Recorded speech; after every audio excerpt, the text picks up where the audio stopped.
से विस्तार पूर्वक जानते हैं कि आखिरकार इन 4 सीटों का क्या कुछ समीकरण है और आखिरकार क्या कुछ प्रभाव जो है, इसका दूरगामी प्रभाव जो इन चारों सीटों पर हो रहे आज जो चुनाव है उसका आगे पड़ेगा। महिमा, क्योंकि जाहिर तौर पर ये बेहद महत्वपूर्ण और हॉट सीटें यहाँ पर मानी जाती हैं, किस तरीके का समीकरण यहाँ पर बन रहा है और क्योंकि जाहिर तौर पर इसका जो प्रभाव है वो 2022 में जो विधानसभा चुनाव हिमाचल में होने उस पर भी पड़ेगा जाहिर तौर। अंजलि, देखिए, सबसे पहली बात, एक लोकसभा और 3 विधानसभा सीटों पर मतदान होने वाला है। एक लोकसभा सीट है उसके अंतर्गत 17 विधानसभाएं आती हैं अंजलि, और इसमें बेहद महत्वपूर्ण इस बार के चुनाव, क्योंकि सत्ता का सेमीफाइनल है ये चुनाव, इसके बाद फाइनल मैच होना है और महज 1 साल बचा, इसलिए ये चुनाव बेहद महत्वपूर्ण है। मंडी लोकसभा क्षेत्र की अगर बात करें अंजलि, तो यहाँ पर प्रत्याशी है खुशहाल सिंह और प्रतिभा सिंह, दोनों के बीच ही कड़ा मुकाबला है और ऐसे में बहुत ही ज्यादा महत्वपूर्ण इसलिए ये सीट हो जाती है क्योंकि पिछली बार जब यहाँ पर चुनाव हुआ था तो पिछले 2 बार के चुनाव पर अगर नजर डालें तो लोकसभा चुनाव 2019 और लोकसभा चुनाव 2014 में बीजेपी ही यहाँ पर जीती है, दिवंगत रामस्वरूप शर्मा की जीत हुई थी।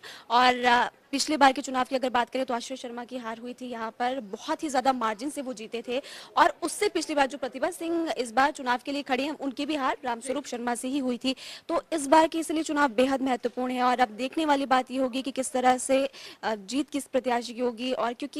और इसके अलावा अगर बाकी सीटों की बात करें अर्की विधानसभा क्षेत्र, तो वहां पर पिछली बार वीरभद्र सिंह पूर्व मुख्यमंत्री रहे हैं, उनकी जीत हुई थी और उनके जो खिलाफ खड़े हुए थे वो थे रतन सिंह पाल, और इस बार फिर से बीजेपी ने उनको मौका दिया है। और रतन सिंह पाल की अगर बात करें तो वो दूसरी बार चुनावी मैदान में उतरे हैं, और संजय अवस्थी जो कि कांग्रेस की तरफ से है। तो अर्की विधानसभा क्षेत्र की अगर बात करें तो कहीं ना कहीं बगावत यहाँ पर अंजलि बीजेपी की तरफ से भी देखने को मिली थी और कांग्रेस की तरफ से भी नाराज यहाँ पर काफी जो उनके प्रत्याशी बनना चाहते थे उनमें देखने को मिला। इसके अलावा अर्की विधानसभा क्षेत्र के अलावा दूसरी अगर हॉट सीट की बात करें तो जुब्बल कोटखाई अब बन चुकी है। हालांकि पहले हॉट सीट सिर्फ और सिर्फ मंडी थी, लेकिन अब जुब्बल कोटखाई बन चुकी है अंजलि, क्योंकि वहां पर जो चेतन बरागटा है वो बागी हो चुके हैं और काफी ज्यादा लोगों को समर्थन, वो कहते हैं संवेदनशील, उनको संवेदना उनके साथ जुड़ी हुई है क्योंकि उनको वो वोट वो प्रत्याशी बनना चाहते थे, लेकिन किसी कारणवश परिवारवाद के चलते उनको मौका नहीं मिल पाया, इसलिए ये भी सीट बहुत ज्यादा महत्वपूर्ण है अंजलि।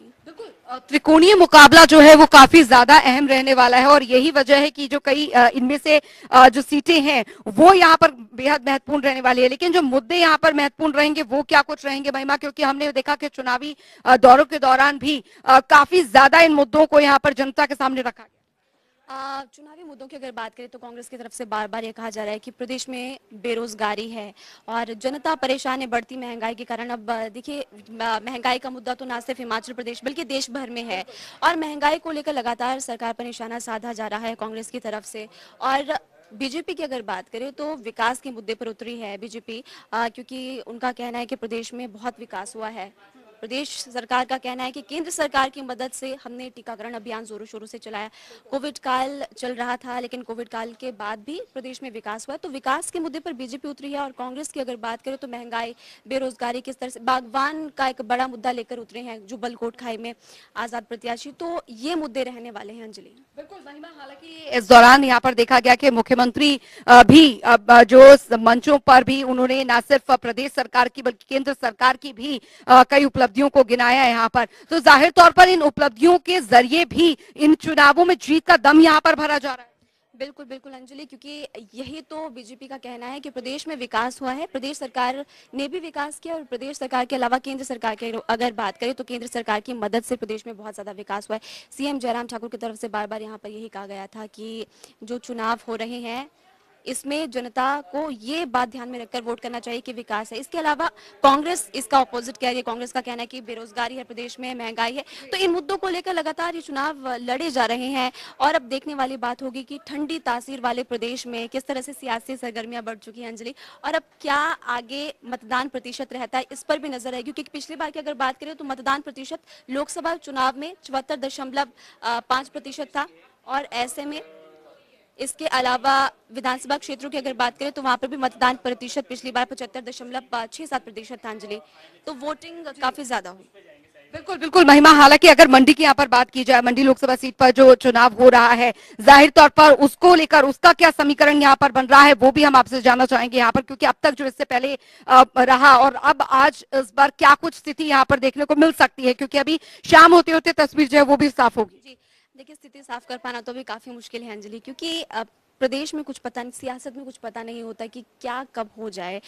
लेकिन ये देखने वाली बात होगी कि आगे क्या होगा। हालांकि अभी सुबह से 8 बजे से, जिस तरह से आपने भी तमाम दर्शकों को बताया कि वोटिंग 8 बजे से शुरू हुई है। अंजलि, वोटिंग की अगर बात करें तो 8 से शाम 6 बजे तक वोटिंग होगी, लेकिन आखिरी के 1 घंटे में कोविड मरीज जो है वो भी वोटिंग करने वाले हैं। उनके लिए विशेष प्रबंध यहाँ पर किए गए, दिव्यांगों के लिए विशेष प्रबंध किए गए हैं, कोविड मरीजों के लिए विशेष प्रबंध इसलिए किए गए हैं क्योंकि वोटिंग यहाँ पर उनको करनी, उनके टेस्ट भी वहां पर होगा और तमाम व्यवस्थाएं की गई। बैलेट पेपर के जरिए वो वोटिंग करने वाले हैं। तो प्रदेश में पुख्ता प्रबंध किए गए हैं, सुरक्षा के कड़े इंतजाम किए गए हैं और इसी बीच जो मतदान है वो शुरू हो चुका है।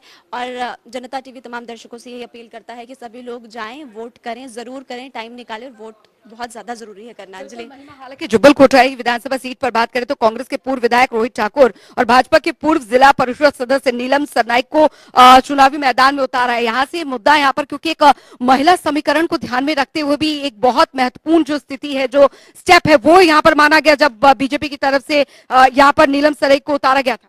बिल्कुल बिल्कुल। देखिए अंजलि, सबसे पहले इस समझने की बात यह है कि यहाँ से नरेंद्र बरागटा जो वो पहले विधायक थे, उनकी मृत्यु के बाद ये सीट खाली हुई थी। अब नरेंद्र बरागटा के बेटे हैं चेतन बरागटा और उनका ये कहना है कि पिछले 3 से 4 महीनों से वो लगातार जो चुनाव आने वाले हैं उसकी तैयारी कर रहे थे, लेकिन ऐन वक्त पर बीजेपी की तरफ से क्या कहा गया, ये कहा गया कि परिवारवाद के चलते मतलब उसको बढ़ावा ना मिले, इसलिए उनकी टिकट काट दी गई और नीलम सरैक को यहाँ पर प्रत्याशी घोषित किया गया। तो अब देखने वाली बात है, क्योंकि देखिए पहली बार चुनावी मैदान में नीलम सरैक भी उतरी है। रोहित ठाकुर हालांकि पहले भी चुनाव लड़ चुके हैं और नरेंद्र बरागटा के बेटे जो है चेतन बरागटा वो बागी हो चुके हैं। तो इन तीनों के बीच त्रिकोणीय मुकाबला है और सबसे बड़ी बात अंजलि ये है कि संवेदनाएं किसके साथ है ये सभी को पता है।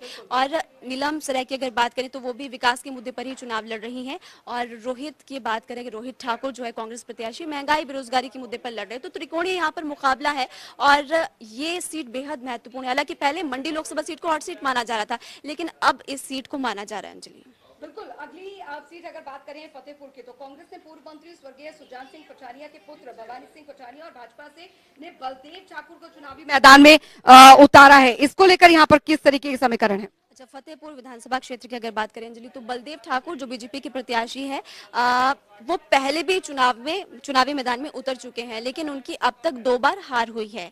और वहीं अगर दूसरी सुजान सिंह पठानिया के बेटे की अगर बात करें भवानी सिंह पठानिया की, तो वो भी पहली बार चुनावी मैदान में उतरे। ये सीट भी बेहद दिलचस्प है, क्योंकि बलदेव ठाकुर की अगर बात करें तो यहाँ पर पहले बलदेव ठाकुर के बदले कृपाल सिंह परमार को कहा यह जा रहा था कि उनको प्रत्याशी घोषित किया जाएगा, लेकिन यहाँ पर भी कृपाल सिंह परमार को प्रत्याशी ना घोषित करते हुए वो प्रत्याशी घोषित किया गया, इनको बलदेव ठाकुर को घोषित किया गया। तो इसलिए अब ये सीट भी बेहद महत्वपूर्ण है, क्योंकि कृपाल सिंह परमार भी नाराज हो चुके हैं। कहीं ना कहीं भी वो वहां पर जब भी प्रत्याशी के लिए वोट मांगने जाते थे बीजेपी, तो वो वहां पर नहीं पहुंचते थे। तो कहीं ना कहीं बीजेपी को बहुत ही ज्यादा यहाँ पर चुनौतियां यहाँ पर बढ़ चुकी है, बीजेपी की भी और साथ ही कांग्रेस की भी, क्योंकि नाराज प्रत्याशी यहाँ पर ज्यादा है और कहीं ना कहीं खामियाजा इन चुनावों में भुगतना भी पड़ सकता है दोनों दलों को। अंजलि, अगली सीट यहाँ पर आरके विधानसभा सीट से, क्योंकि कांग्रेस ने इस बार यहाँ पर संजय अवस्थी को कांग्रेस ने और उम्मीदवार बनाया और भाजपा पार्टी की तरफ से उपाध्यक्ष रतन सिंह पाल को चुनावी मैदान में उतारा। यहाँ के समीकरण क्या कुछ कहते हैं?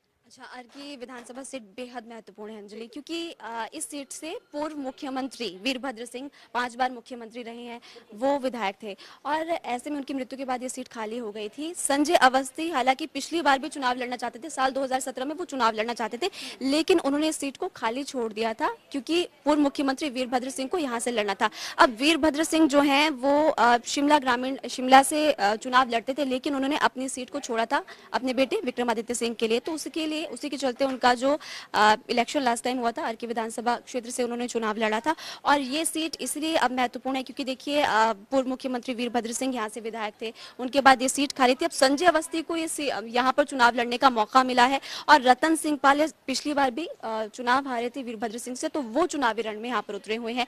तो ये इसमें भी देखने वाली बात होगी कि अब जनता किन किन मुद्दों को ध्यान में रखकर वोट देती है। अंजलि जी, चलिए बहुत बहुत शुक्रिया महिमा ये खास बातचीत के लिए। और